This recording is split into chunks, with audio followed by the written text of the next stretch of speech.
Mga boss, idol, halina at pag-usapan natin ngayon ang isang tanong ng isang fan kung kakayanin na nga ba ni Joel Embiid ang Philadelphia 76ers na buhatin papunta sa NBA Finals. Tatalakayin na rin natin dito ang balitang tinanggal na nga ni Rob Pelinka ang kanyang dalawang player at inilagay na sa trade list ng kanilang kupunan. Aalamin nga natin dito kung sino ang dalawang ito. Pero bago yan, please don't forget to hit the notification bell at mag-subscribe sa aking channel.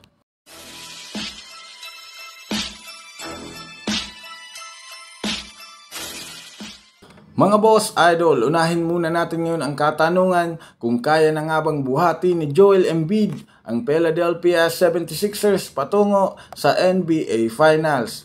Dahil nga mga boss idol sa nagawang nakakabilib na 70 points ni Joel Embiid kontra sa San Antonio Spurs ngayong araw, may mga nagsasabi nga daw na may tsansang papalag ang team na ito pagdating sa playoffs. Alam naman nga natin na ibang-iba nga ang laruan ng mga team kapag nasa post-season na. Gigil nga sila dito na manalo sa bawat serye.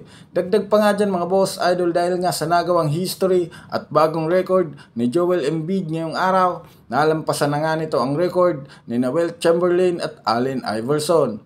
May mga nagsasabi pa ngang fans na may pinapatunayan pa rin hanggang sa ngayon si Joel Embiid na parang sinasabing siya pa rin ang NBA MVP.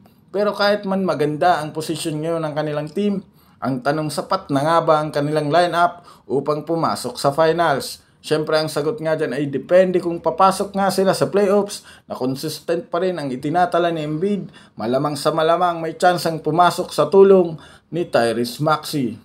Sa kabilang banda naman mga boss idol tungkol sa Los Angeles Lakers. Ayon nga pala sa inilabas ngayong araw batay sa isang report, out na nga si LeBron James bukas ng umaga kontra sa Los Angeles Clippers dahil sa injury nito sa kanyang paa. Ibig sabihin, kailangan ngang literal mag-step up ang buong team ng Lakers upang ipakita na kayang-kaya nilang manalo ng wala ang isang LeBron James.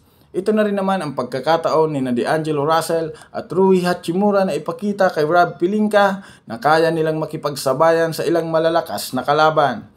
Dagdag tsansa na nga ito kay D'Angelo Russell at Hachimura na ipakita kay Pelinka at kay LeBron James na deserve pa nilang manatili sa kanilang team.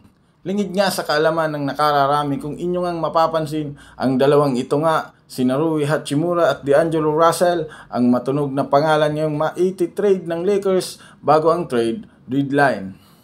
Malaki ang posibilidad na i-trade ang dalawang ito ng magkaibang kupunan. Nakakapanghinayang at sobrang sayang, yan na lamang ang mga salitang masasabi mo kapag naging official na ang trade nila. Balak nga ng Lakers na bumuo ng bagong Big Five upang maisalba ang kanilang season.